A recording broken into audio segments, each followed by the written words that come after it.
Hello everyone guys, आज की class में हम लोग इकोनोमेट्रिक्स के पास्ट ईयर पेपर का डिस्कशन करने वाले हैं। दिल्ली यूनिवर्सिटीज़ इकोनोमेट्रिक्स सेमेस्टर 4 जो अभी करंटली चल रहा है। ऑब्वियसली हो सकता है इन फ्यूचर किसी और सेमेस्टर में इकोट्रिक्स चली जाए, ठीक है। उसमें आज हम लोग पास्ट ईयर पेपर का डिस्कशन करने वाले हैं। डिटेल डिस्कशन मतलब कंसेप्ट, रीजंस, कुछ भी पार्ट हो उसका डिटेल डिस्कशन करूँगा। हाँ, कुछ कैलकुलेशन पार्ट अगर आती है तो वो मैं आप लोगों पे छोड़ दूँगा। मतलब कैलकुलेशन पार्ट भी ऐसा नहीं कि तुम कर लेना, पूरा फॉर्मूला लिख के वैल्यूज़ डाल के उतना छोड़ दूंगा, आंसर तो निकाल ही सकते हो यार खुद, ठीक है।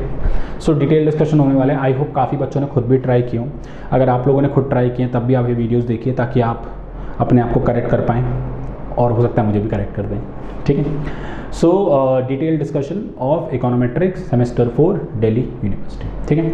मैंने PDF वगैरह मंगवाई भी है गाइस कुछ बच्चों से, तो वही PDF के साथ मैं डिस्कशन करूँगा अच्छे से। अच्छा, ये PDF जो भी मार्केट में 10 ईयर्स अवेलेबल है, आप कोई भी उठा लीजिए। Please do not follow their solution blindly. आप इनके सोल्यूशन को ब्लाइंडली बिल्कुल भी फॉलो नहीं करेंगे। रीज़न बीइंग दैट कुछ भी उल्टा सीधा सोल्यूशन बहुत सारे सवालों का आपको मिलेगा, जहाँ पे कुछ बच्चे शायद मुझे ब्लेम करें, सर आपने तो ये पढ़ाया था, आंसर तो ये दे रखा है। भाई वो गलत है, वो क्लियरली बोल रहा हूँ, वो गलत है। जितना मैंने पढ़ाया था उसी फॉर्म में आपको आंसर देना है। जितना मांगा है उतना लिखना है, एक्स्ट्रा नहीं लिखना, ठीक है। ज़्यादा मांगा है तो ज़्यादा भी लिखना पड़ेगा, कम नहीं लिखना, ठीक है। So let's start the 10 year discussion. तो सबसे पहले मैं आई होप आपको थोड़ा थोड़ा विजिबल हो। अगर नहीं है विजिबल तो आप लोगों ने मार्केट से जो भी 10 ईयर खरीदा हुआ है, आप 2019 का पेपर निकाल लीजिए और वहाँ से मेरे साथ साथ इसको देखते हुए चलिए, ठीक है। सो सबसे पहला है state whether the following statement are true और फॉल्स। ये बहुत मोस्ट डिमांडिंग क्वेश्चन है कि पहला सवाल एग्जामिनर ट्रू फॉल्स पूछता है, ठीक है। ट्रू और फॉल्स, ठीक है। And give the reason for your answer, आपको रीज़न भी देना है, ठीक है। तो सबसे पहले गाइज मैं पहले वाले पार्ट पे आता हूँ। पहले वाले पार्ट में कह रहा है in a regression model log yi β1 + β2 xi + μi if β2 hat is multiplied by 100 we obtain the growth rate estimate of y। estimate of y का मतलब होता है predicted y जिसे आप y hat भी बोलते हैं, ठीक है। ज़रा ध्यान दीजिएगा सारे बच्चे। सो मैं थोड़ा सा ना, मतलब अगर मैं पढ़ाऊँगा तो मैं थोड़ी बहुत हिस्ट्री वगैरह बताता भी चलूँगा हर क्वेश्चन के कॉरस्पॉन्डिंग, ठीक है। फर्स्ट के ए में आपको गाइज ये मॉडल दे रखा है,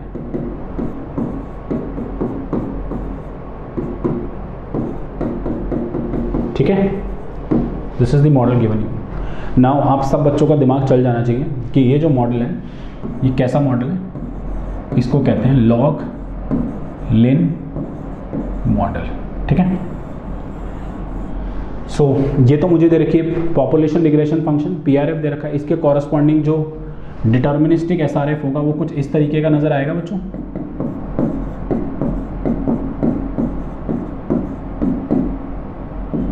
बोलो। एंड इसमें जो β2 hat की एक्सप्लेनेशन होती है वो होता है डेरिवेटिव ऑफ दिस,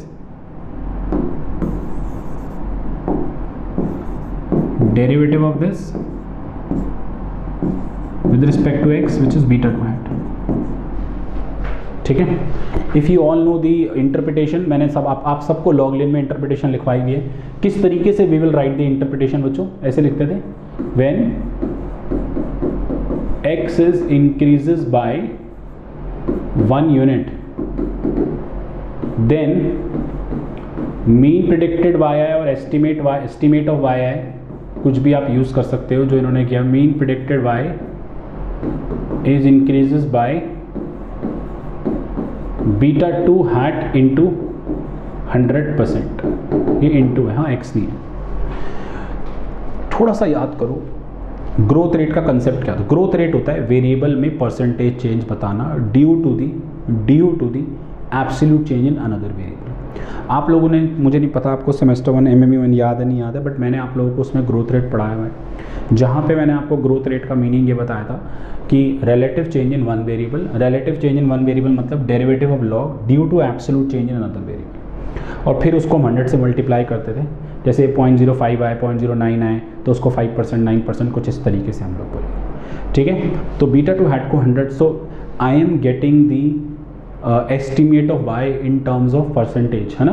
परसेंटेज में आ रहा है जो बीटा टू हैट को 100 से मल्टीप्लाई करने में जो टर्म बच रही है वो परसेंटेज बच रही है, तो परसेंटेज को हम लोग ग्रोथ रेट कहते हैं। तो इसलिए जो ये स्टेटमेंट इन्होंने लिखी है कि बीटा टू हैट को 100 से मल्टीप्लाई करने के बाद जो टर्म आएगी वो ग्रोथ रेट आएगी, वो एकदम सही टर्म लिखी है हम लोग। So it means this is yes.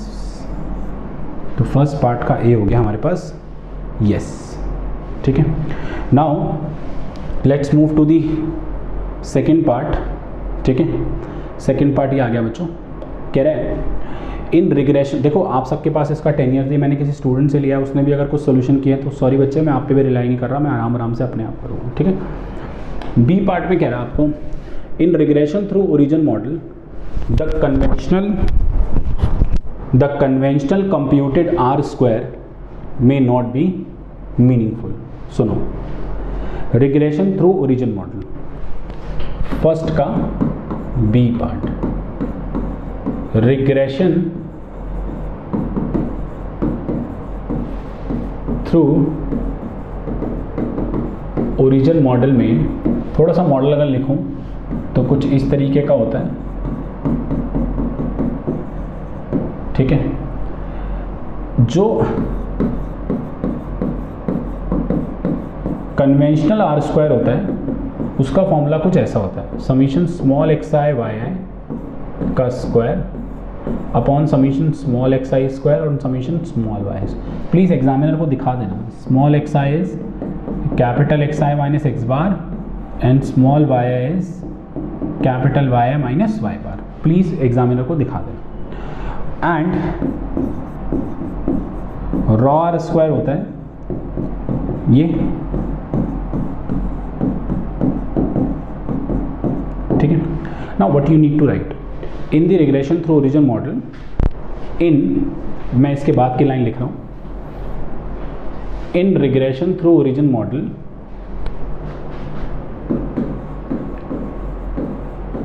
We always use raw R square rather than conventional computed R square, because conventional R square may give the negative value which is not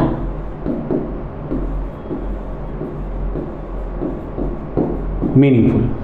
तो ये जो statement इन्होंने लिखी है कि in simple linear in a regression through origin model the conventional computed R square may not be meaningful, answer is true. ये meaningful नहीं होता कभी कभार, इसलिए हम लोग इसको यूज़ नहीं करते, ठीक है। सो आप इस तरीके से, जिस तरीके से मैंने पूरी एक्सप्लेनेशन लिखी है इस तरीके से लिख सकते हैं, आप कुछ अच्छा इंप्रेशन डाल पाएंगे एग्जामिनर पर, ठीक है। Okay, moving to the C part. C part अच्छा है, ध्यान देंगे। कह रहा है in simple linear regression model Y equal to this the OLS estimators beta 1 hat and beta 2 hat each follows normal distribution only if mu I follows normal distribution. It's a very very good part, ध्यान से देखना, इनकी explanation तो बड़ी महान है। सुनो, first का C part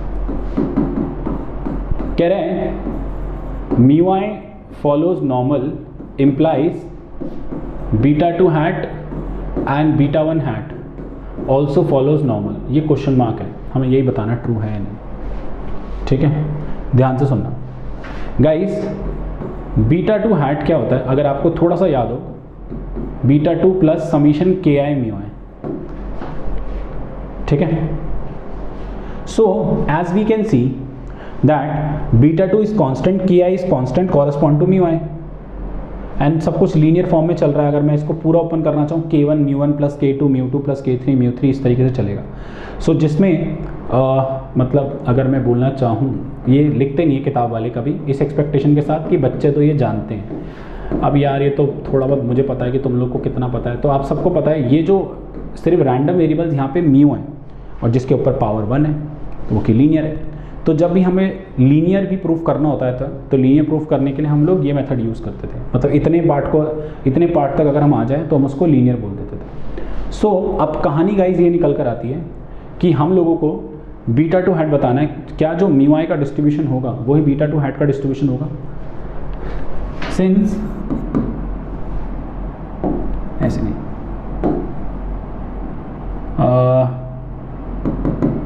beta two hat is the linear combination of mu I. Clearly नजर आ रहा है ना, लीनियर कॉम्बिनेशन आ रहा है ना, स्केलर से मल्टीप्लाई करके और इक्वल टू में जो भी टर्म बचती है। अब कह रहे हो ये किसी स्केलर से मल्टीप्लाई तो नहीं रहा, तो 1 मान लो यार, क्या टेंशन है। Beta two hat is the linear combination of mu I, hence if mu I follows normal distribution, पूरा लिखना, then beta two hat also follows normal distribution. पहली कंडीशन तो ठोके ठो, क्या बीटा वन हैट भी नॉर्मल फॉलो करेगा? देख लो, बीटा वन हैट की कहानी सबको पता है क्या है, Y bar minus beta two hat X bar, कुछ इस तरीके से, ठीक है। आप अगर चाहो तो मतलब मैं और थोड़ा डिटेल अगर आपके साथ लेके चाहूँ तो मैंने कुछ इस तरीके से बताया था, ये summation Y I by N, ठीक है, एंड वाई आई क्या है, beta one plus beta two X I plus mu I upon में N minus beta two hat X bar. So again यहाँ भी म्यू आई आ गया, लीनियर कॉम्बिनेशन, बाकी ये भी कांस्टेंट, ये भी कांस्टेंट, एक्स आई म्यू आई के कॉरस्पॉन्डिंग भी कांस्टेंट होता है। बीटा टू हैट की बात करेंगे तो बीटा टू हैट की अगर मैं बात करना चाहूँ, तुम कहोगे हर सैंपल में बीटा टू हैट वेरी करता है, बिल्कुल सही है। जो म्यू आई का डिस्ट्रीब्यूशन होगा वही बीटा टू हैट का डिस्ट्रीब्यूशन होगा, और दो नॉर्मल डिस्ट्रीब्यूशन का सब्ट्रैक्शन भी नॉर्मल फॉलो करता है, अगर आप सबको पता हो तो since beta one hat also depends on mu I, so what ever distribution mu I follows, beta one hat follows the same distribution, that's all. Hence it also follows the normal distribution, this is also true. अभी तक तो true true true आ रहे हैं, fine, ठीक है। आगे बढ़े, next आते हैं डी पार्ट पे। डी पार्ट क्या कह रहा है गाइस? डी पार्ट कह रहा है P value of the test statistics is equal to the level of significance. P value of test statistics, आप सब लोग पी वैल्यू का वीडियो देख सकते हैं। फर्स्ट का डी पार्ट, वैसे तो आप सबको ये क्लियर होगा, ये क्लियरली एक फॉल्स स्टेटमेंट है। P value is the probability value for greater than or less than or not equal to or not equal correspond to the test stats value. याद है ना, जो भी टेस्ट स्टैट वैल्यू आती है उसके ग्रेटर देन, उसको लेस देन या नॉट इक्वल टू लेके, मतलब इन बिटवीन लेके हम लोग जो मतलब ट्वाइस लेके हम लोग कभी कभार, जैसे इक्वल टू अगर लिया हुआ है, नॉट इक्वल टू है तो ग्रेटर या लेस निकाल के ट्वाइस कर देते हैं, ठीक है। तो टेस्ट, वो हम टेस्ट स्टैट्स की प्रोबेबिलिटी वैल्यू जो निकालते हैं उसे पी वैल्यू कहते हैं। Whereas level of significance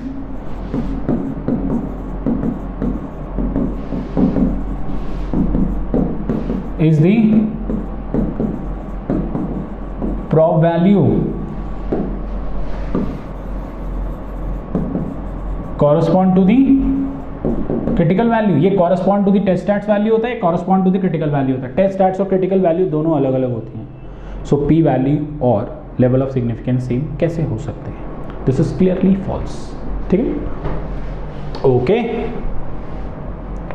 moving to the first का e part, क्या बोल रहा है? If the estimates of the slope coefficient in a bivariate regression is 0। अच्छा जी, estimate of slope coefficient means beta two hat. Bivariate का मतलब है जब दो वेरिएबल की बात की जा रही है y और x, अगर बीटा टू हैट 0 है तो क्या measure of coefficient of determination भी 0 आएगा? ओके, ये आसान है बहुत ज़्यादा। देखो फर्स्ट का ई पार्ट ध्यान देंगे सारे बच्चे। कह रहे हैं अगर बीटा टू हैट 0 है, क्या आर स्क्वायर भी 0 है? Question mark. As we know that R square is nothing but E S S upon में टी एस एस। हाँ, E S S is beta two hat square summation small x I square upon summation small Y i square.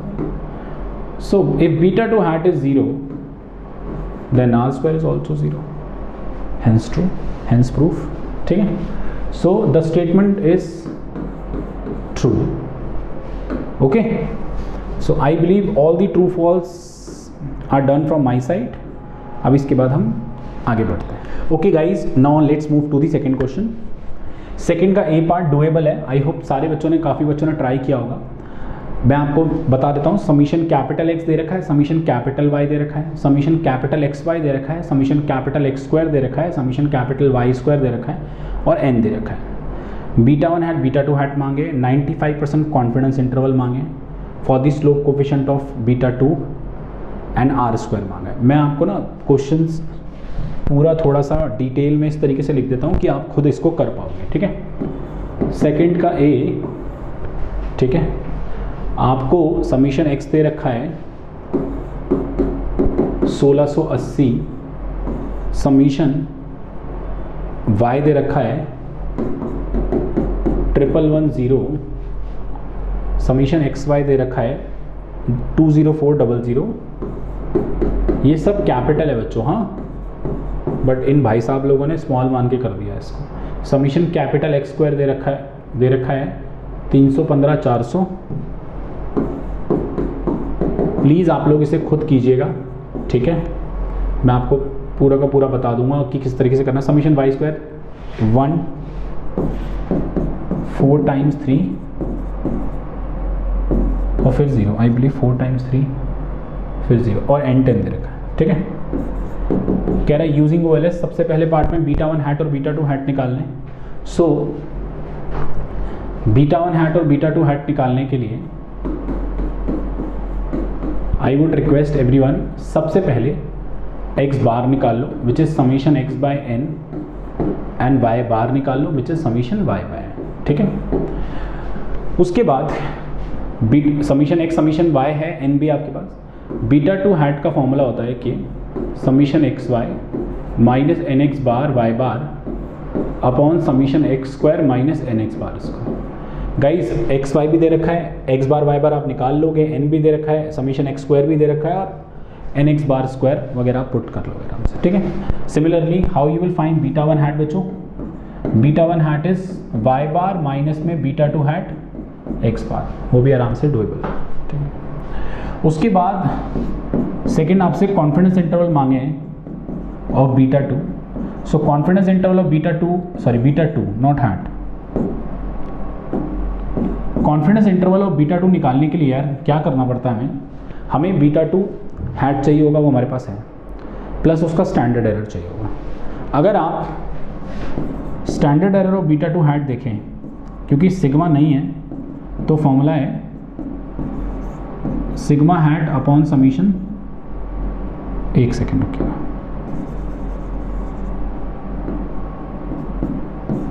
Sigma hat मतलब standard error का formula होता है ना आपके पास, sigma hat upon sigma square upon summation small x आई square. तो कुछ ऐसा हो जाएगा, कुछ इस तरीके से हो जाएगा. ठीक है. वेरिएंस ऑफ बीटा 2 हैट का जो फॉर्मूला हम लोग यूज़ करते हैं. अब वेरिएंस ऑफ बीटा 2 हैट ये स्टैंडर्ड एरर हो गया. अब वी नीड सिग्मा हैट. सबसे पहले तो summation small x I square is nothing but summation capital X I square minus N x bar square. आप पुट कर सकते हैं आराम से वैल्यू, ये मैंने पढ़ाई भी आप. सिग्मा हैट के लिए पहले सिग्मा हैट स्क्वायर निकाल लो. सिग्मा हैट स्क्वायर क्या होता है आपके पास, थोड़ा सा याद हो आप लोगों को तो सिग्मा हैट स्क्वायर होता है आर एस एस अपॉन में एन माइनस 2. और सिग्मा हैट कैसे आ जाएगा, सिग्मा हैट स्क्वायर का स्क्वायर रूट कर लो.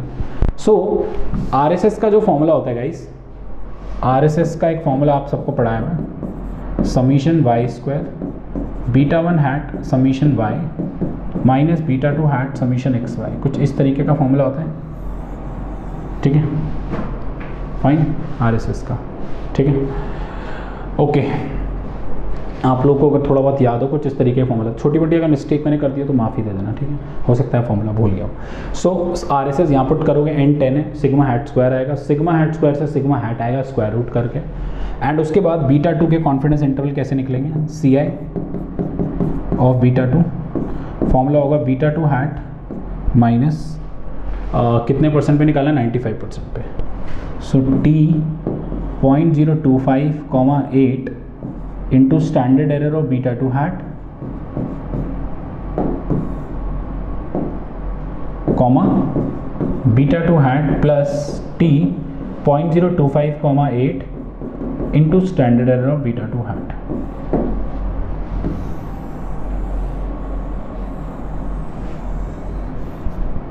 ठीक है, this is the formula, confidence interval of beta 2, this minus this plus this. देखो स्टैंडर्ड एरर आप निकाल लोगे, सिग्मा हैट स्क्वायर आएगा, सिग्मा हैट आएगा, ये निकालोगे, पुट करोगे, you just need to find out the answer. ठीक है, उसके बाद आपसे मांगा आर स्क्वायर। ठीक है, आर स्क्वायर होता है मेरे पास ई एस एस अपॉन में टी एस एस। ठीक है, वैसे चाहो तो एक फॉर्मूला ये भी लिख सकते हो, 1 minus R S S upon में टी एस एस, क्योंकि आर एस एस निकला हुआ है इसलिए मैं कह रहा हूँ। टी एस एस बड़ा आसान है, टी एस एस होता है summation small Y i square which is summation capital Y i square minus में एन वाई बार स्क्वायर। ठीक है, यू गेट टी एस। ठीक है, सो आर एस एस डाल दिया जाएगा, टी एस एस डाल दिया जाएगा और आर स्क्वायर की वैल्यू आ जाएगी। बच्चों प्लीज़ कैलकुलेटिव पार्ट आप खुद कर सकते हो, I am not doing it. ठीक है, फाइन।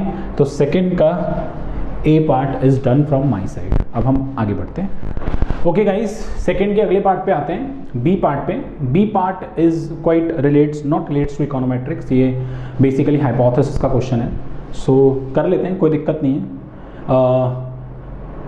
कह रहे हैं बी पार्ट में average score of the student in a certain exams are known to be normally distributed with mean value 75 and standard division 9। ठीक है, एवरेज स्कोर्स तो दे रखा है, मतलब जितने भी स्टूडेंट्स हैं उनका 75 और standard division 9, means you can say that's is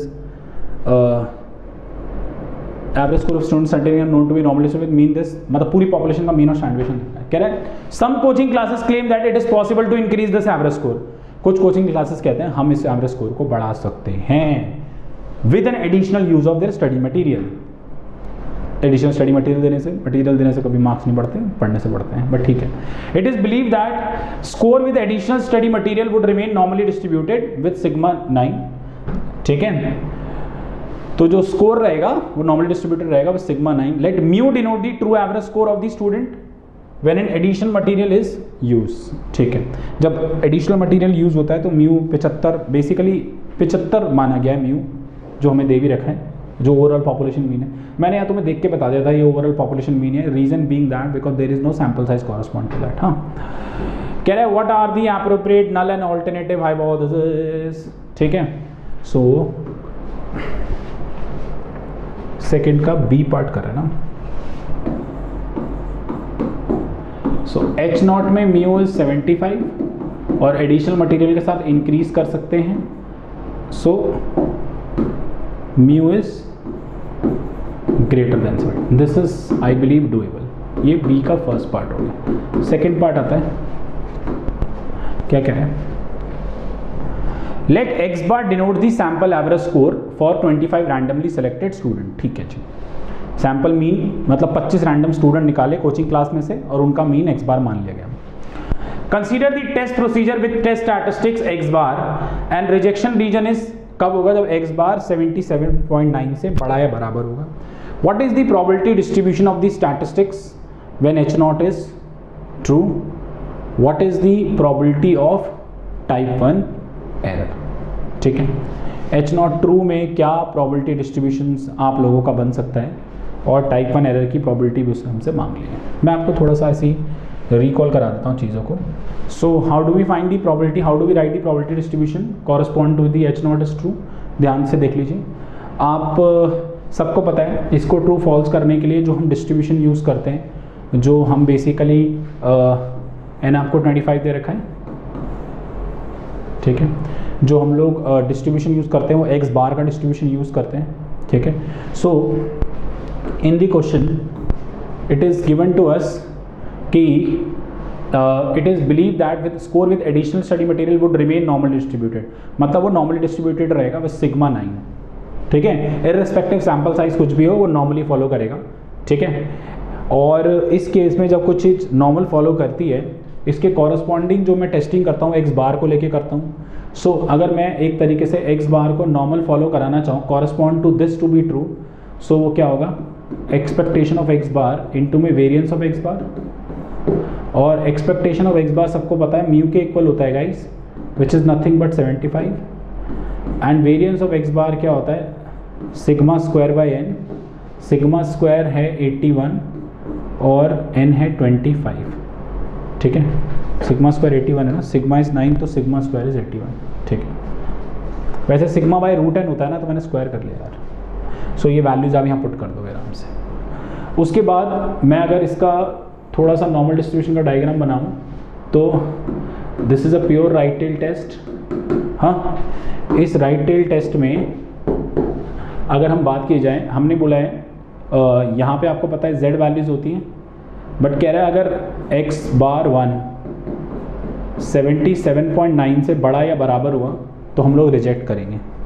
so अगर आप सबको याद हो, टाइप 1 एरर का मतलब होता था reject h0 when it is true, है ना। Alpha probability of reject h0, आप देख सकते हैं मेरा पूरा वीडियो यूट्यूब पे इसका अपलोडेड है, ठीक है। तो हम रिजेक्ट कब करेंगे h0 को, when x bar is greater than equal to 77.9, given that it is true, it means mu should be 75। So अगर मैं इसे z में कन्वर्ट करूँ, 77.9 माइनस में 75 अपॉन में ये आ जाएगा, इसका स्क्वायर रूट आ जाएगा, है ना। सो 9/5। आप प्लीज़ इसको कैलकुलेट करके आराम से अल्फा निकाल सकते हैं, नॉट अ बिग डील, ठीक है। उसके बाद आपको गाइस थर्ड पार्ट ने बोला है using the testing procedure in second part what is the probability of type 2 error when it is in fact mu is 80, ठीक है। टाइप 2 एरर फाइंड आउट करना है। So for finding the type 2 error which is beta, क्या मतलब था बेटा, third part है इसका, accept h0 when it is false. जब रिजेक्ट हम लोग ग्रेटर देन पे कर रहे हैं तो एक्सेप्ट करेंगे लेस देन पे। h0 फॉल्स का मतलब म्यू 75 नहीं है, दे रखा है तो म्यू 80 है। ये मेरे पास z हो जाएगा 77.9 माइनस में 80 अपॉन में 9/5। प्लीज़ आप इसकी कैलकुलेशन कर लीजिएगा यूजिंग नॉर्मल डिस्ट्रीब्यूशन, आपके पास आंसर आ जाएगा, ठीक है। So second question is done from our side, third part is done. Next आता है सी पार्ट। कह रहा है in a regression model y is equal to β1 plus β2 xi plus में μi, show that the mean of actual yi is equal to the mean of estimated y। ये मैंने OLS जब आपको पढ़ाई हुई ना 4 प्रॉपर्टीज के बाद एक क्वेश्चन कराया था, ये बिल्कुल वही सवाल है बच्चों, ठीक है। फिर भी मैं एक बार ही करा देता हूँ, जिन बच्चों को आता है वो स्किप करके अगले क्वेश्चन पे आ सकते हैं, बट मैं ऑलमोस्ट सारा ही करा रहा हूँ आपको इस वजह से। सी पार्ट में कह रहा है y आपके पास दे रखा है β1 प्लस में β2 xi प्लस μi, ये इसका PRF है। हमें प्रूव करना है y cap bar equal to y बार, this is our to proof, ठीक है fine. So we all knows that y hat is nothing but β1 hat plus में β2 हैट xi प्लस में μi बच्चों, ठीक है। अब मैंने क्या किया, β1 हैट की जगह लिख दिया y बार माइनस में β2 hat x bar plus β2 hat xi, sorry μi नहीं आएगा, सॉरी ये बच जाएगा, ठीक है। उसके बाद मुझे y के बार को y बार के इक्वल दिखाना है, तो मैं y बार को इधर ले आता हूँ माइनस में,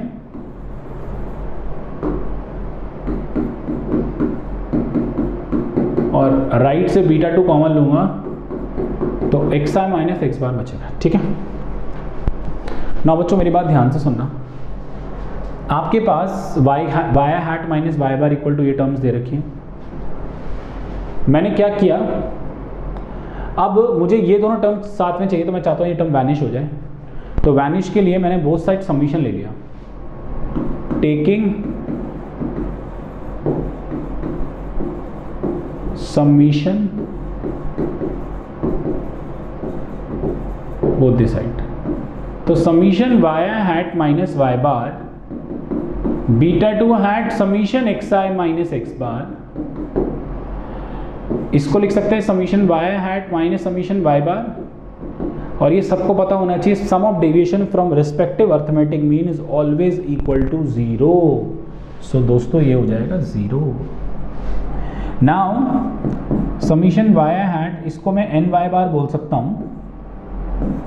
summation Y hat equal to N Y bar आ जाएगा एंड वाई बार की वैल्यू आ जाएगी summation Y hat by N. So finally इसको लिख सकते हैं Y cap bar. Hence proved. 3 number का सवाल है, बहुत आसान सवाल है। ठीक है, लिख लो उसको। ओके गाइस, थर्ड पे मूव करते हैं हम। इसके बाद थर्ड क्वेश्चन कह रहा है आपको, थोड़ा बड़ा कर ले। हाँ, consider the following simple regression model, price beta not beta 1 plus assess. Price is the housing price and assess is the assessment of housing price. ठीक है, मॉडल बना बनाया दे रखा है, टेंशन वाली बात नहीं है। टी वैल्यूज दे रखी है, एन दे रखा है 88। वैसे इन्होंने एक टर्म एसएसआर लिखी है, बट ये कायदे से, वैसे एसएसआर का बेसिक मतलब होता है sum of square during regression, due to regression. उसको हम लोग ईएसएस भी बोलते हैं, बट ये फिलहाल एसएसआर ना लेके आप इसे आरएसएस लेके सॉल्व करें। रीजन बीइंग दैट, क्योंकि अनरिस्ट्रिक्टेड का आरएसएस ऑब्वियसली रिस्ट्रिक्टेड के आरएसएस से, ठीक है, एज कंपेयर टू कम होना चाहिए। समझते हो, अनरिस्ट्रिक्टेड में वेरिएबल ज़्यादा होते हैं तो उसमें आर स्क्वायर ज़्यादा आने के चांस होते हैं, तो उसका ऑब्वियसली आरएसएस कम होगा, ईएसएस बढ़ेगा। So consider this as RSS. RSS एक ये दे रखा है और एक ये दे रखा है। थोड़ा क्वेश्चन घुमाया हुआ है, बट इतना भी नहीं कि तुम ना कर पाओ। मैं थोड़ा सा सवाल लिख देता हूँ प्रॉपर तरीके से। ठीक है,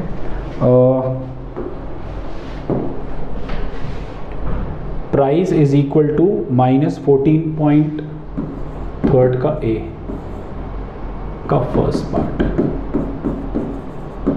price is equal to 14.47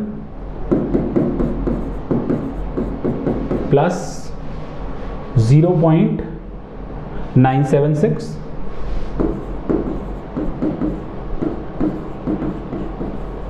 assess. Then we have t values, then we have n 88 and RSS है इस मॉडल का 336, ठीक है, 165,644.51। हाँ, और आर स्क्वायर है 0.820। ठीक है, कह रहे हैं how will you test the constraint beta 1 and beta not 0। साथ में बोला है, एंड मर के बोला है, मतलब अलग। In the above regression if you are given the RSS in the restricted model is इतना। देखो, हमें इसमें ये टेस्ट करना है beta 1 and beta not 0। Beta not जब 0 होगा, बीटा नॉट 0 और बीटा 1, मतलब हमें ये दो तरीके की टेस्टिंग करनी है। मतलब एक में एक ऐसे सकते हो कि एक विद इंटरसेप्ट है और एक विदाउट इंटरसेप्ट है। आप इस तरीके से इसमें वर्ड यूज़ कर सकते हो, एक विद इंटरसेप्ट है और एक विदाउट इंटरसेप्ट है। तो इस तरीके से जब बीटा नॉट 0 होगा, मतलब पैरामीटर जितने कम होते जाएंगे, ठीक है, पैरामीटर जितने कम होते जाएंगे उतना मॉडल रिस्ट्रिक्टेड की तरफ जाएगा, और पैरामीटर जितने ज़्यादा होंगे उतना मॉडल अनरिस्ट्रिक्टेड की तरफ जाएगा। ठीक है, तो एच नॉट ट्रू, इसके बहुत सारे पॉइंट बन सकते हैं ऑल्टरनेटिव के लिए। तो आप एच में लिख सकते हो एच नॉट इज फॉल्स, ये बेटर एक्सप्लेनेशन होगी।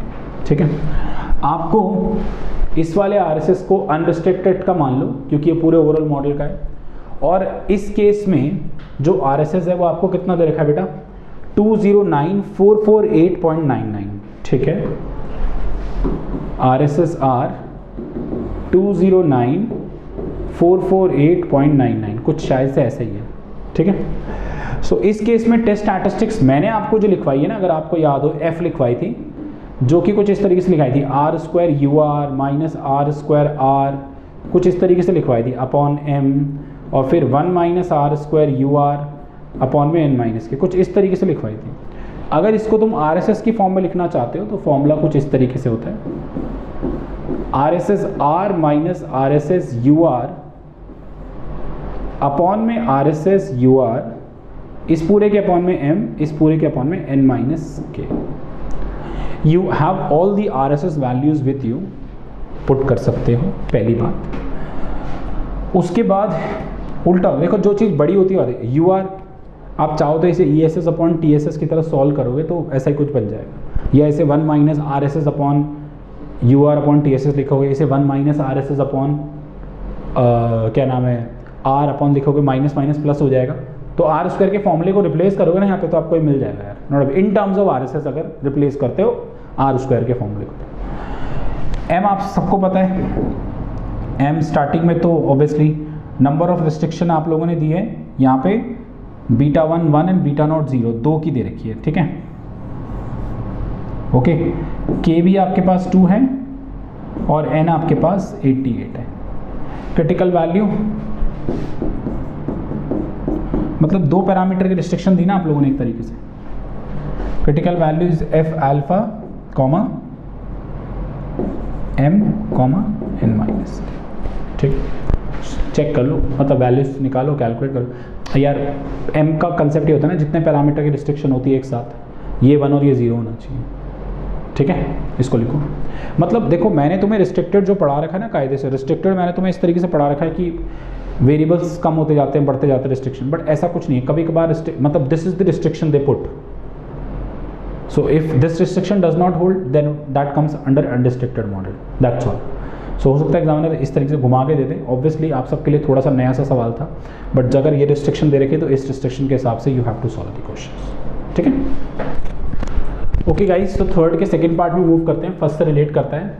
Suppose now that estimated model is price equal to β0 plus β1 SS, β2 lot size, β3 square feet plus β4 bedrooms plus mu. So 1 2 3 मतलब 1 2 3 और एक अलग एक्सपेरिमेंटरी वेरिएबल्स आ गए। उसके बाद कह रहा है R² from the estimated this model using the same 88 house, n is same. R² जो ओवरऑल निकला 0.829 निकला, पहले कितना था R²? पहले R² 0.820 था, 0.829 हो गया, बढ़ गया, ठीक है। उसके बाद हमें बोला हुआ है test at 1% level of significant that all partial slope coefficient are equal to 0। Okay, partial slope coefficient क्या है? β1 β2 β3 β4। ओके, H0 पे बोल रहे हैं बच्चों, ये β1 जो वहाँ पे β0 है इंटरसेप्ट, हाँ प्लीज़ भूलना मत। अगर आप सबको याद हो तो हम इसको ρ² 0 भी बोलते थे, हाँ ठीक है। इसके कॉरेस्पॉन्डिंग की टेस्ट एट्स F R² अपॉन में K -1 1 माइनस R² अपॉन में n माइनस के।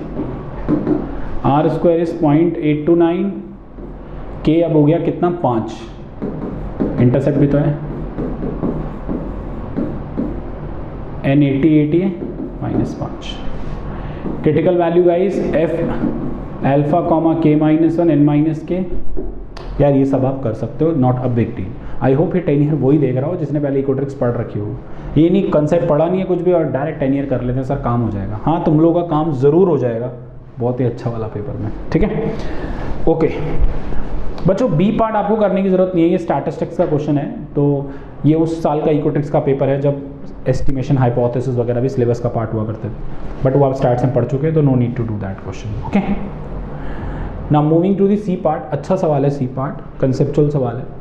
कह रहा है आप लोगों को, कह रहा है for each of the following pairs of dependent variable and independent variable x, pick the most appropriate functional form, explain the reason for your answer. पहला है demand for food and price of food, okay. Third का C, पहले में y है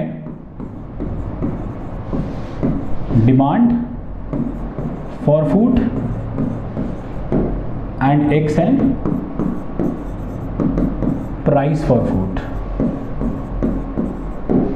विच type of linear regression function can be exist? Linear कर सकता है exist?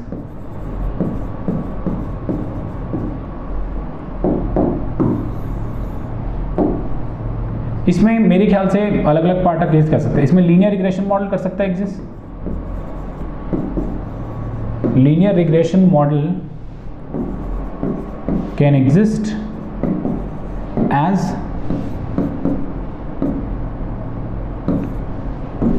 with beta 2 should be less than 0, which follows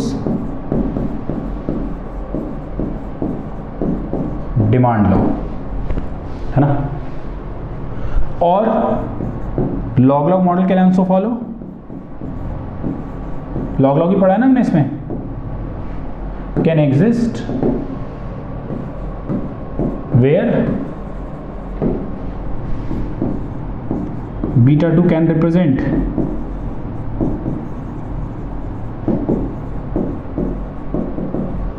elasticity of demand।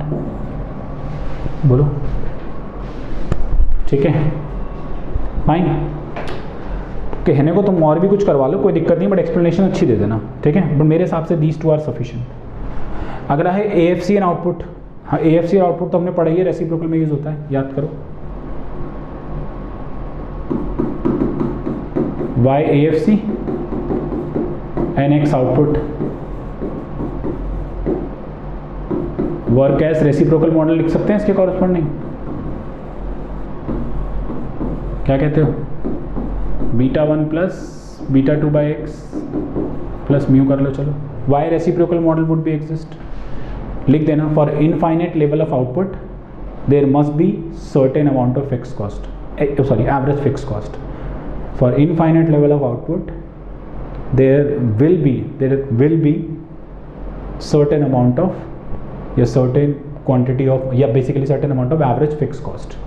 कुछ ना कुछ fixed cost का कुछ ना कुछ वैल्यूज तो होगी average fixed cost। थोड़ा सा डायग्राम दिखा देना, ऐसे लेके कराया हुआ मैंने आप लोग, ठीक है।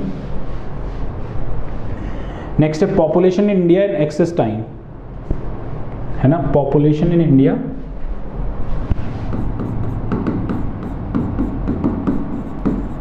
population in India and excess time। देखो पॉपुलेशन इन इंडिया, और इसके लिए सबसे बेटर मॉडल पता क्या है? Log lin model, which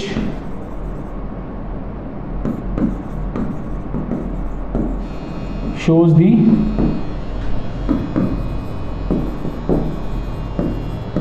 growth rate of population over the period of time। ठीक है बच्चों, मतलब kind of log y is equal to beta 1 plus beta 2 t। पूरे अच्छे नंबर मिल जाएंगे आप, अच्छे मतलब बहुत अच्छे नंबर मिल जाएंगे इसमें, ठीक है। So I hope third question is done from my side. पूरा का पूरा मीन्स पूरा का पूरा। Now let's move to the fourth one. Okay guys, तो now let's move to the fourth question number. क्या कह रहा है फोर्थ? वैसे तो मैंने फोर्थ जैसा सवाल आप लोग को हमारी किताब में भी दे रखा है, तो आप लोग चाहो तो वहाँ से भी फॉलो कर सकते हो। कह रहा है in a regression model of average wage on the number of employees for a random sample of 30 form the following result were obtained. पहला रिग्रेशन 1 दे रखा है, ये रिग्रेशन 2 दे रखा है ये। Let me write these regression, हाँ बोर्ड पे लिख लो एक बारी। Fourth A W hat is equal to 7.5 plus 0.009,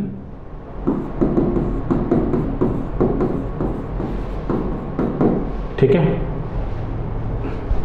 उसके बाद टी और आर स्क्वायर दे रखे हैं, वो कोई बड़ी बात नहीं है। फिर W hat by n is equal to 0.008 plus 7.8 by n. फिर टी और R square. How would you interpret this two regression? किस तरीके से इंटरप्रेट करोगे? देखो, पहली इंटरप्रिटेशन इज क्वाइट मतलब डूएबल, कर सकते हो। एन है नंबर ऑफ एम्प्लॉय या number of worker? Number of employ, ठीक है, और ये है एवरेज वेज। सो व्हेन पहले वाले पार्ट में ऑब्वियसली स्लोप कोफिशिएंट की ही हम लोग करते हैं interpretation. When number of employ, मैं 0.009 की कर रहा हूँ, number of employee is increases by 1 unit, then mean predicted average wage, क्योंकि W का नाम ही average wage है, is increases by 0.009 unit। ठीक है, इसमें स्लोप कोफिशिएंट क्या बन गया? 7.8। सो अब बड़ा अजीब सा लगेगा when reciprocal of the number of employ is increases by 1 unit. तो इस वाले की इंटरप्रिटेशन के लिए आप एन और उस फॉर्म में ही यूज़ कर लो, वो ज़्यादा बेटर है। When 1 by n is increases by 1 unit, then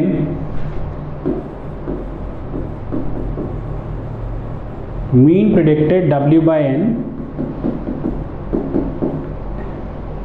ठीक है, is increases by 7.8 यूनिट।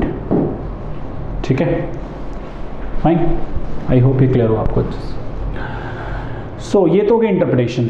वैसे भी देखो ना, अभी किसी को भी डिवाइड करने के बाद ना कभी कभार मीनिंगफुल रिजल्ट नहीं बन पाता, ठीक है, बट ये डिवाइड करने का लॉजिक सिंपल इतना होता है, कभी कभार कुछ हमारी क्लासिकल लीनियर रिग्रेशन अजम्पशन की मॉडल हमें बहुत ही ज़्यादा परेशान करती है, तो उसके लिए हम ये डिवीजन वगैरह यूज़ करते हैं। और ऐसा ज़्यादातर अगर आपको याद हो हम लोग करते हैं हेटेरोस्केडासिटी हटाने के लिए, अगर आपको थोड़ा याद हो तो। सो सेकेंड पार्ट इससे रिलेट करता है। कह रहा है what might be the reason for transforming regression 1 into regression 2? Might be the reason, hetero can be the reason, and what assumption has been made about the error variance in going from regression 1 to regression 2? error variance में क्या ऐसी assumption ली होगी जिससे हम regression 1 से regression 2 में पहुंचे? आप सबको पता है अगर n से डिवाइड करा हुआ है तो assumption ये ले रखी होगी कि variance of mu i is proportional to n square और variance of mu i is equal to sigma square n square लेके एन से डिवाइड करा हो। आई होप सबको याद हो अच्छे से, ठीक है।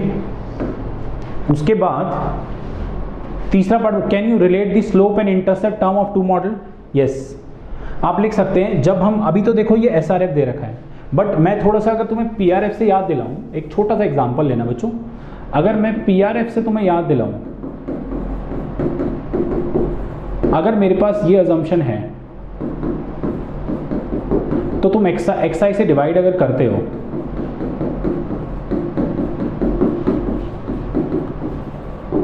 तो ये जो ट्रांसफॉर्म मॉडल बनता है, तो कैन वी से the intercept term in the first model will become the slope coefficient in second model and the slope coefficient in first model will become the intercept of second model. मतलब आप इसमें लिख सकते हो model 1 से 2 में जब आप ट्रांसफॉर्म हुए तो आप ये लिख सकते हो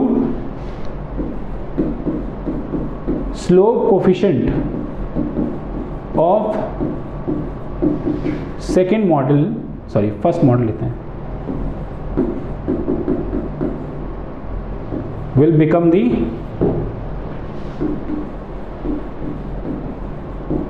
intercept term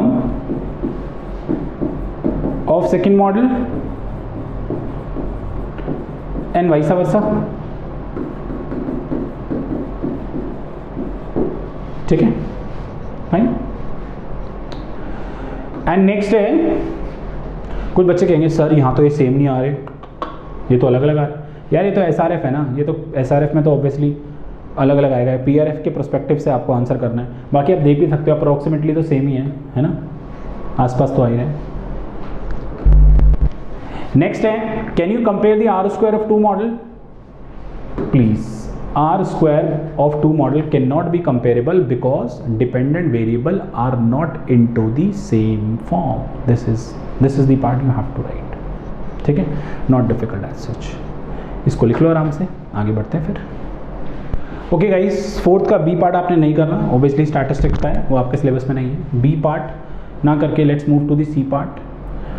कह रहा है बच्चों, suppose that the earning of the individuals are dependent on whether they are skilled worker and their work experience over the year.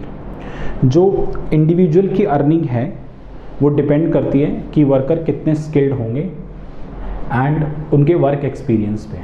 तो वर्कर स्किल्ड हो या अनस्किल्ड हो वो एक क्वालिटेटिव वेरिएबल्स है, और ऑब्वियसली उनका जो एक्सपीरियंस है वो एक क्वांटिटेटिव वेरिएबल्स है। और अर्निंग जो है इंडिविजुअल की ऑब्वियसली वो तो क्वांटिटेटिव है। कह रहे define a dummy variable to capture whether worker are skilled और not, take worker being unskilled as reference category. Reference category मतलब जिससे जीरो लेना है। मैंने आपको बताया था पेपर में लिखा हुआ आएगा क्या जीरो क्या वन लेना है, जरा ध्यान दो। फोर्थ का सी पार्ट, वाई मान लो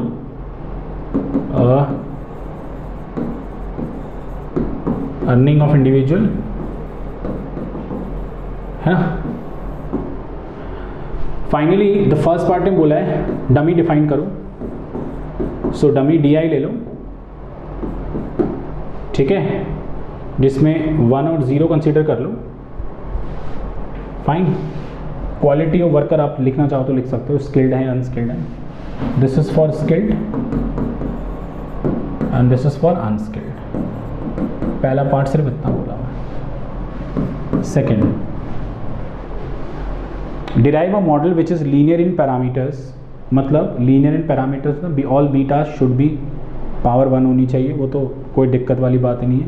that shows earning of an individual as a function of work experience and whether they are skilled और नॉट। इंटरप्रेट योर मॉडल, ठीक है जी।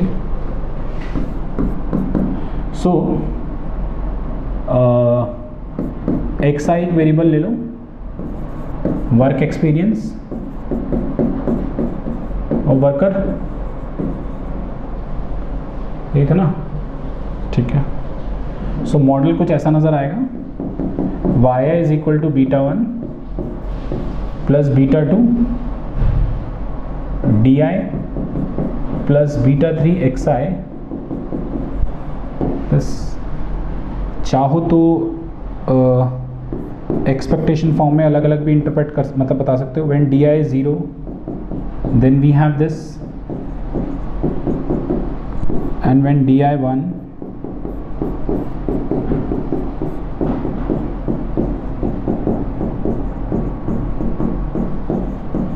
then we have this, μi हट जाएगा।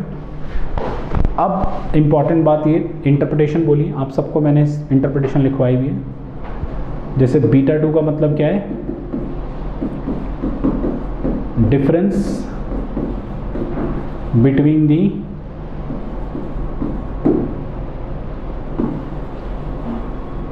mean earning of skilled and unskilled worker keeping the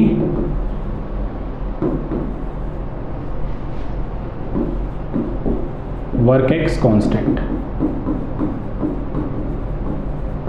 ठीक है। β3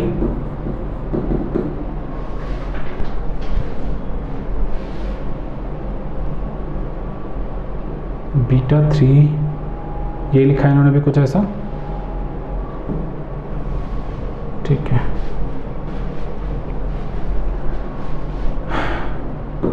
when work x experience is increases by 1 year, let us suppose, then mean earning is increases by beta 3 unit, keeping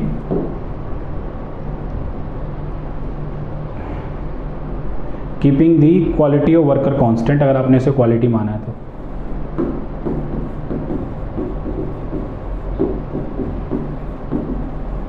या लिख सकते हैं irrespective वो skilled है या unskilled है, ठीक है। उसके बाद बीटा 1 आप लिख सकते हो,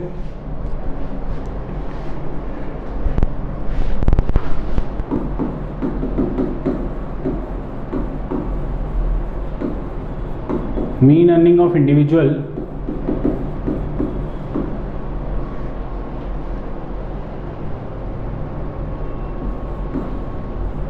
who are unskilled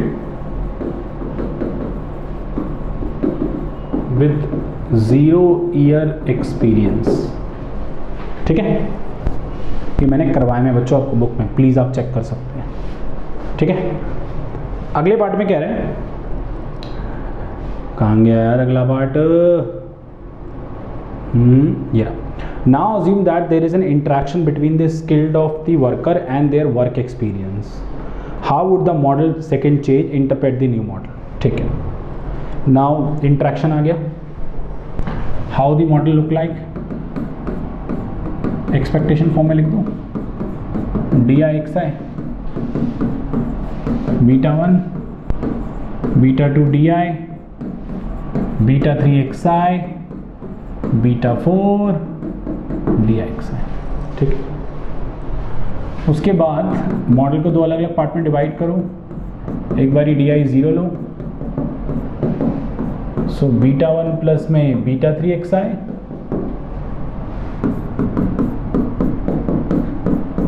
और एक बारी DI को 1 लो, beta 1 plus beta 2 and beta 3 plus beta 4 XI, ठीक है। कुछ ऐसा ही बना है,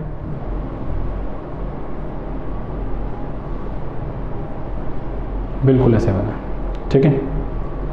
अब अगर चाहो तो इसमें और इसमें थोड़ा सा कंपैरिजन कर सकते हैं। बीटा 3 जो हो गया वो स्लोप कोफिशिएंट का डिफरेंस हो गया, और बीटा 2 जो हो गया वो इंटरसेप्ट का डिफरेंस हो गया, ये लिख सकते हो। बाकी अलग अलग मॉडल को इंटरसेप्ट भी कर सकते हो।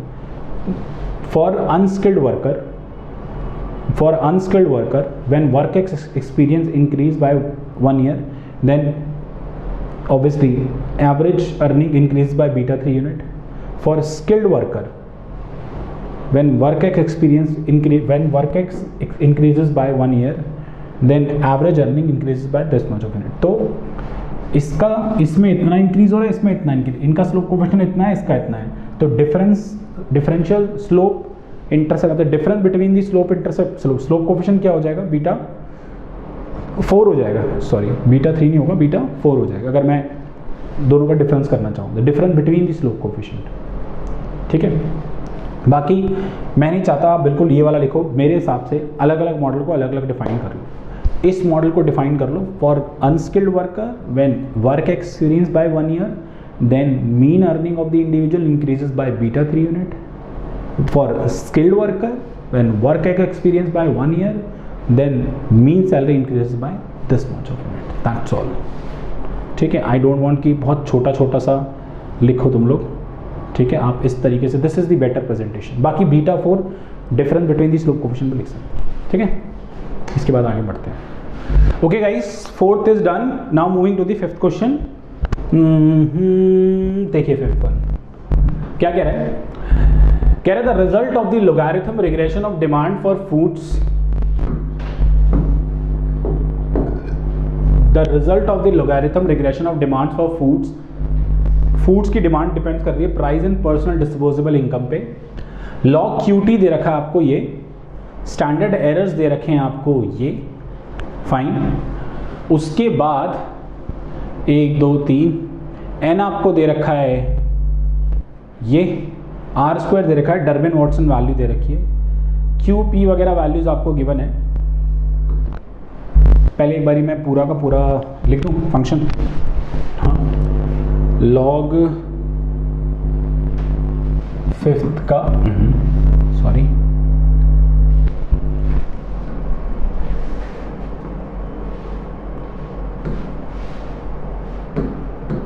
देखिए फिफ्थ का ए log qt depends upon 2.34 minus 0.31 log pt plus 0.45 log yt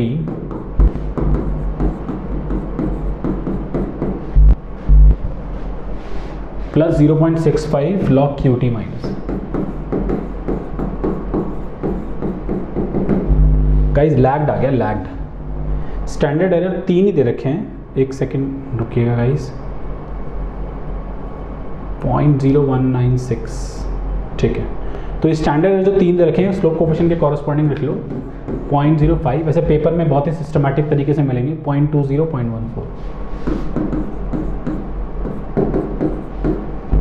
These are standard error. R square is 0.90, N is 50 and Durbin Watson is 1.8। ये टर्म्स दे रखी। कह रहा है just by looking at the estimated regression do you suspect serial correlation in it. अभी के लिए serial correlation का मतलब आप ऑटो कोरिलेशन समझेंगे, ठीक है। क्या ऑटो कोरिलेशन हो सकता है? Answer is yes, because above model has constructed by taking the time series data, है ना। बोलो ना यार, टाइम सीरीज डेटा लेके बनाया गया, सब क्यूटी सब टाइम के अकॉर्डिंग चल रही सारी चीज़ें, तो पॉसिबिलिटी है auto correlation. Which test do you use to confirm your suspicious and why? ठीक है। Outline the steps of the above mentioned test and provide conclusion on the basis of your calculation। कौन सा test use करना है, क्यों करना है, और फिर तीसरे पार्ट में बोला है कि उसकी पूरी कैलकुलेशन बताओ। We use H test because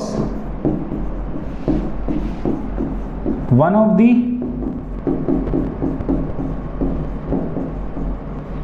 explanatory variable is a lagged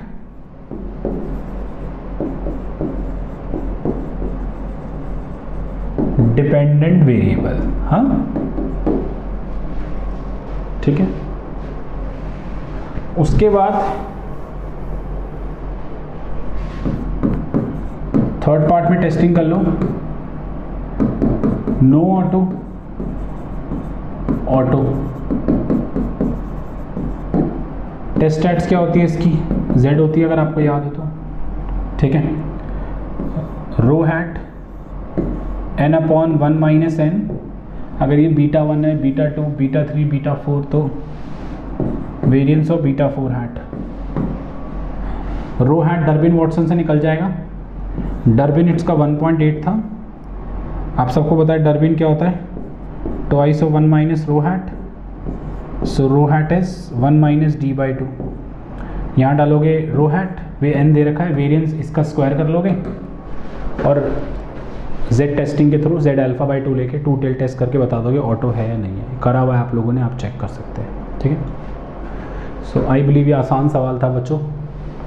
तो first 3 part is quite, fifth का A part is quite easy, मतलब हो जाएगा। Outline the steps of the above mention test and provide the calculation on the basis, वो सब मैंने second और third part कर दिया। क्या क्या स्टेप्स यूज़ करते हैं हम लोग वो सब मैंने बता दिया। उसके बाद आते हैं बी पार्ट पे। कह रहे हैं suppose you are given the following regression y = β0 + β1 xt + β2 xt² + μt। Do you think the model suffer from the multicollinearity? ठीक है। If yes then what are the possible remedies of the problem? वैसे तो अगर तुम check करना चाहो, this model is not suffering from the multicollinearity because this does not show the linear relationship. यहाँ पे एक्स है, यहाँ एक्स आई स्क्वायर है, सो एक्स आई स्क्वायर आपस में कोरिलेशन सेट नहीं करते बिकॉज वो लीनियर रिलेशनशिप नहीं होते, एक दूसरे का स्क्वायर ही हो जाता है।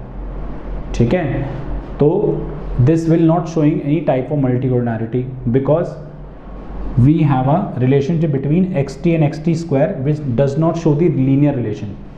ठीक है, अगर एक एक्स टी होता है एक वाई होता तो बात समझ में आती। एक्स और एक्स आई स्क्वायर के बीच का, हाँ एक्स आई स्क्वायर को अगर एक्स स्टार मान लो तब रिलेशनशिप चेक करना चाहोगे, अलग बात है।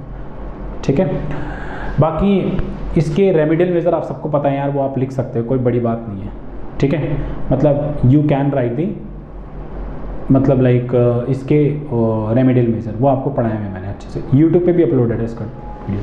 ठीक है, सो जब भी एक्स और एक्स स्क्वायर के बीच में मल्टीकोऑर्डिनैरिटी, मतलब मल्टीकोऑर्डिनैरिटी होता है कोरिलेशन, कोरिलेशन का मतलब होता है लीनियर रिलेशनशिप। एक्स और एक्स स्क्वायर के बीच में रिलेशनशिप एग्जिस्ट कर सकता है बट वो लीनियर रिलेशनशिप में काउंट नहीं करना अभी हमें। ठीक है, हाँ if we consider X square as some X star then we can say it shows a linear relationship, it can be a linear relationship but, ठीक है, मतलब आप चाहो तो इस फॉर्म में लिख सकते हो, x and x square shows it's not showing the linear relationship because one is x another one is x square पहले। If still we want to show the linear correlation between x and x square, then we should consider x square as some x star, then we can say that there must be linear relationship between them। हो सकता है there can be linear relationship between them, but फिलहाल के लिए अभी इसमें आप लोग नो लिखोगे क्योंकि x स्क्वायर x का एक तरीके से क्वाड्रेटिक ट्रांसफॉर्मेशन है इस वजह से। ठीक है, एंड कोरिलेशन बताता है लीनियर रिलेशनशिप, क्वाड्रेटिक रिलेशनशिप नहीं। उसके बाद state and prove the minimum variance property of slope coefficient. आप सबको मैंने बीटा टू हैट को मिनिमम वेरिएंस वाली प्रॉपर्टी करा रखी है, बीटा टू हैट स्टार लेके पूरा चेक मारना अच्छे से, मैंने आप सबको बहुत ही अच्छे से वो कराया हुआ है। ठीक है, तो इसी के साथ fifth question is almost done, कोई भी डिफिकल्ट क्वेश्चन नहीं था। इसके बाद सिक्स पे आते हैं। ओके गाइस, क्वेश्चन नंबर 6 पे मूव करेंगे। इसके बाद ये रहा 6, कह रहा है consider the following model. Model 1 ये है, मॉडल 2 ये है, where y star is this, x I star is this, and establish the relationship between the two sets of regression model coefficient and their standard error. ये kind of change of scale और change of origin type सवाल है, but थोड़ा सा model simple ना देखे, इसने log log model दे दिया, ध्यान से देखिएगा।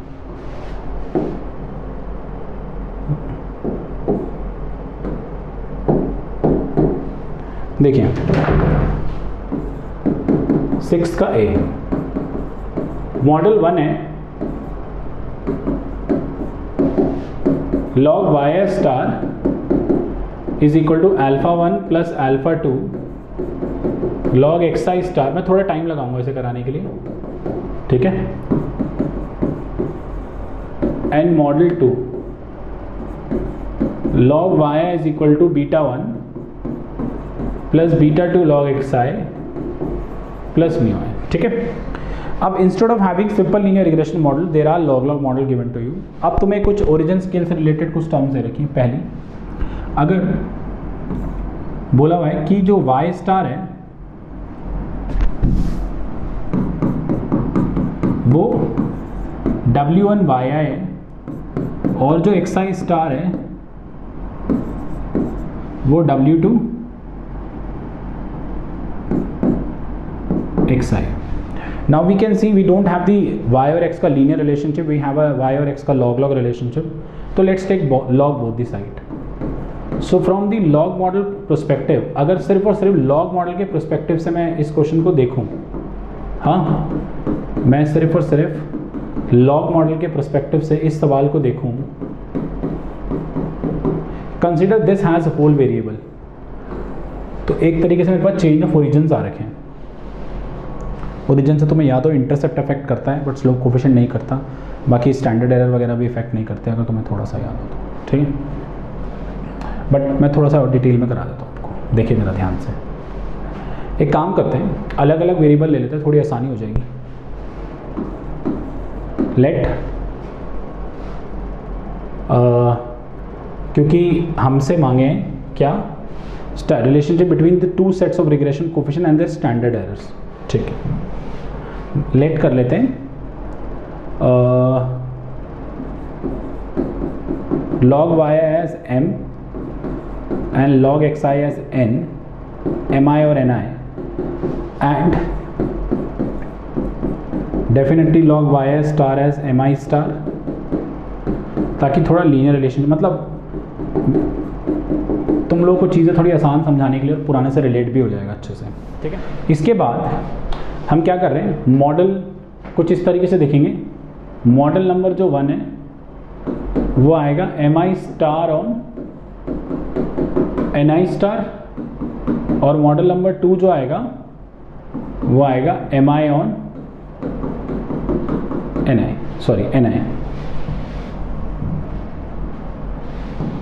ठीक है, तो मैंने आप सब लोगों को चेंज ऑफ ओरिजिन और चेंज ऑफ स्केल पढ़ाया हुआ है, आई होप पढ़ाया हो। तो वहाँ पे आप देख सकते हैं ये ओरिजिन वाला स्केल है, पूरा का पूरा ओरिजिन हो रहा है ना, बिल्कुल। मतलब आप कुछ ऐसा भी कर सकते हैं कि mi star is log w1 plus mi और ni star is log w2 plus ni। ठीक है, उसके बाद यहाँ से m बार भी निकाल सकते हो। m bar star is log w1 plus m बार और n bar star is log w2 n bar. ठीक है, मैं पूरा डिटेल में चीज़ें करके दिखा रहा हूँ आपको, देख लीजिए। अगर मैं अल्फ़ा 2 हैट निकालने जाऊँ तो फॉर्मूला क्या होगा, mi star minus m bar star ni star minus n bar star upon summation ni star minus n bar star का होल स्क्वायर। ठीक है, इसके बाद आप वैल्यूज रखिए। mi स्टार की वैल्यू आएगी क्या, log w1 plus mi, m bar star की आएगी log w1 m bar. Similarly here ni की आएगी log w2 ni minus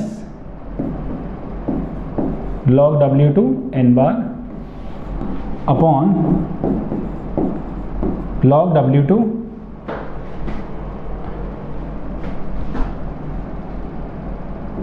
plus ni minus log w2 minus n bar. इसको गाइज ये इससे कटा, ये इससे कटा, ये इससे कटा, जो पूरी टर्म बची mi minus m bar, ni minus n bar, ni minus n bar, इसको ये बीटा 2 हैट है। It indicate that slope coefficients are same. ठीक है, देन इंटरसेप्ट पे अगर मैं आता हूँ तो इंटरसेप्ट इसका अल्फा 1 स्टार है, अल्फा 1 हैट है सॉरी, विच इज y बार यानी mi स्टार बार minus alpha 2 hat n bar star. ये कितना है guys, log w1 plus m bar, ये बीटा 2 हैट के बराबर ही है, और ये log w2 n बार। ठीक है, so m bar minus beta 2 hat n bar साथ ले लो, plus log w1 minus beta 2 hat log w2 साथ ले लो। ठीक है, ये टर्म बन जाएगी बीटा 1 हैट, ये टर्म एक्स्ट्रा आएगी, दैट भी इंटरसेप्ट इतने अमाउंट से वेरी करेगा। ठीक है, उसके बाद they are talking about their standard error also. ठीक है, so for finding the standard error हमें सिग्मा स्क्वायर यानी सिग्मा हैट स्क्वायर चाहिए होगा। सो वो भी आप पूरी की पूरी डिटेल में चाहो तो निकाल के दिखा सकते हो एग्जामिनर को, मेक्स अ गुड इम्प्रेशन। जैसे अगर मैं इसके TSS स्टार की बात करूं तो TSS स्टार आपके पास होगा summation mi star minus m bar star का square this is log W1 plus mi log W1 m bar, ये कटा mi minus m bar square, that mean TSS star equal to TSS. Similarly when it comes to ESS star, तो ESS star होगा alpha two hat square into summation small x i होता है ना, तो ni star minus n bar star का square, alpha two hat beta two hat के equal है. इसमें डालोगे इसकी वैल्यूज, ni डालोगे क्या, log W2 प्लस में ni and log W2 n बार, तो कट के ना ये यही बच जाएगा, ये पुराने ESS हो जाएगा, RSS भी सेम हो जाएगा. अगर ESS RSS TSS सेम आ रहे हैं तो RSS भी सेम आएगा. ठीक है. उसके बाद अगर तुम सिग्मा हैट स्क्वायर निकालोगे, स्टार स्क्वायर निकालोगे, तो होगा RSS star upon n minus के. RSS स्टार RSS के इक्वल ही है, तो ये सिग्मा हैट स्क्वायर आ गया. उसके बाद अगर तुम स्टैंडर्ड एरर ऑफ या variance of beta two hat variance of alpha two hat निकालोगे, sigma hat square star upon summation ni star minus n bar square, ये पुराने सिग्मा हैट्स के स्क्वायर के इक्वल है, और ये w वगैरह कट जाएंगे तो यही बच जाएगा, तो ये variance of beta two hat आ जाएगा. तो variances are also equal. Similarly for variance of alpha one hat करोगे, sigma hat square star n summation capital ni square upon summation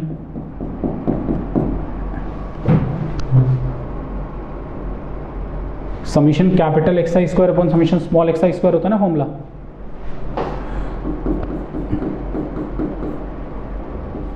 ठीक है गाइस, तो ये स्क्वायर है, तो ये तो नीचे एक सेकंड वाला पोर्शन बिठा दो, सिग्मा स्क्वायर बच जाएगा बाय n बच जाएगा, summation ni plus log W2 square आ जाएगा, ये ni plus W2 log W2 ni n bar W2 कट जाएगा, summation ni minus n bar square आ जाएगा. तो ये नहीं आ रहा variance of beta one hat के इक्वल. रीज़न, अगर ये log W जीरो होता है तो ही ये बराबर आ पाएगा capital XI square upon small XI, यानी capital ni square upon summation small n square बन पाएगा. So variance of intercept term same नहीं आ रही, इंटरसेप्ट टर्म भी डिफरेंट आ रही है, उसका वेरिएंस भी अलग आ रहा है. ठीक है. सो इंटरसेप्ट टर्म भी अलग आ रही है गाइस, और उसका वेरिएंस भी अलग आ रहा है.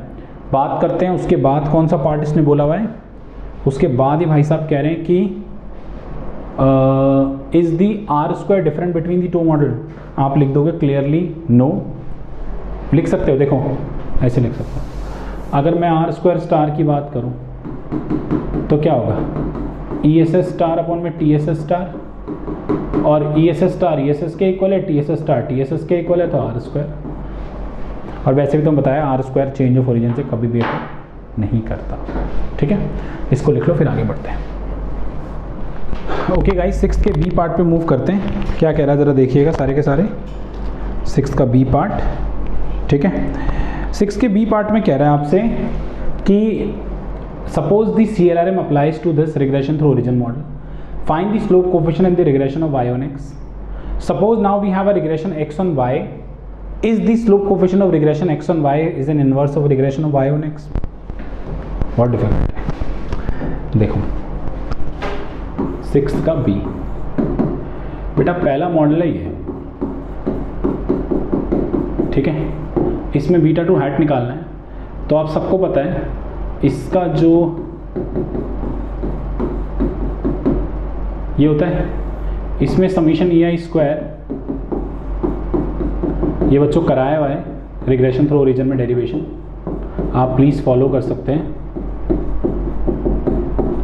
इसको डिफरेंशिएट करते हुए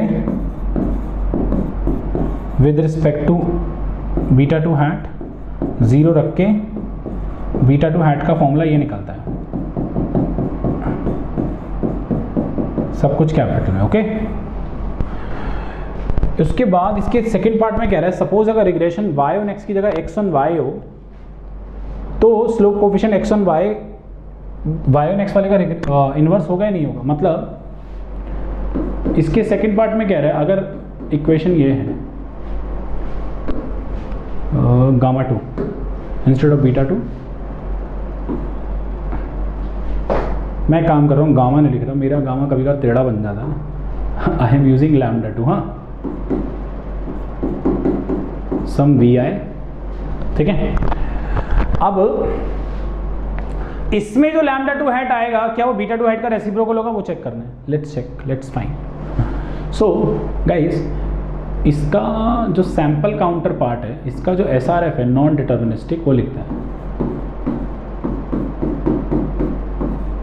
वी आई हैट, इसमें summation V I hat square निकालें तो summation x I minus X I hat होगा, उल्टा चलेगा, ठीक है।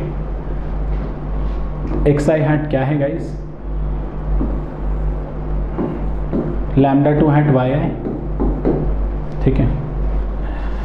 इसको with respect to lambda 2 hat differentiate करें, summation twice of x I minus lambda 2 hat y i into minus y i, बोलो।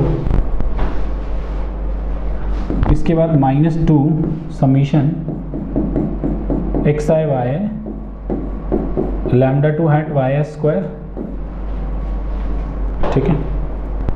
अगर जीरो के इक्वेट करते हो तो लैम्डा 2 हैट, बच्चों मैं डायरेक्ट लिख रहा हूँ, आप वो कर सकते हो इक्वेट करके, ये बचेगा which is not equal to 1 by beta 2 hat, check कर सकते। इसका उल्टा करने पे बिल्कुल नहीं आता। सो ध्यान रखना y ऑन x और x ऑन y आपस में रेसिप्रोकल नहीं होते, ठीक है। बट y ऑन x और x ऑन y अगर मॉडल बनाते हैं ना तो ये अच्छी बात होती है कि दोनों के न्यूमरेटर सेम होते हैं,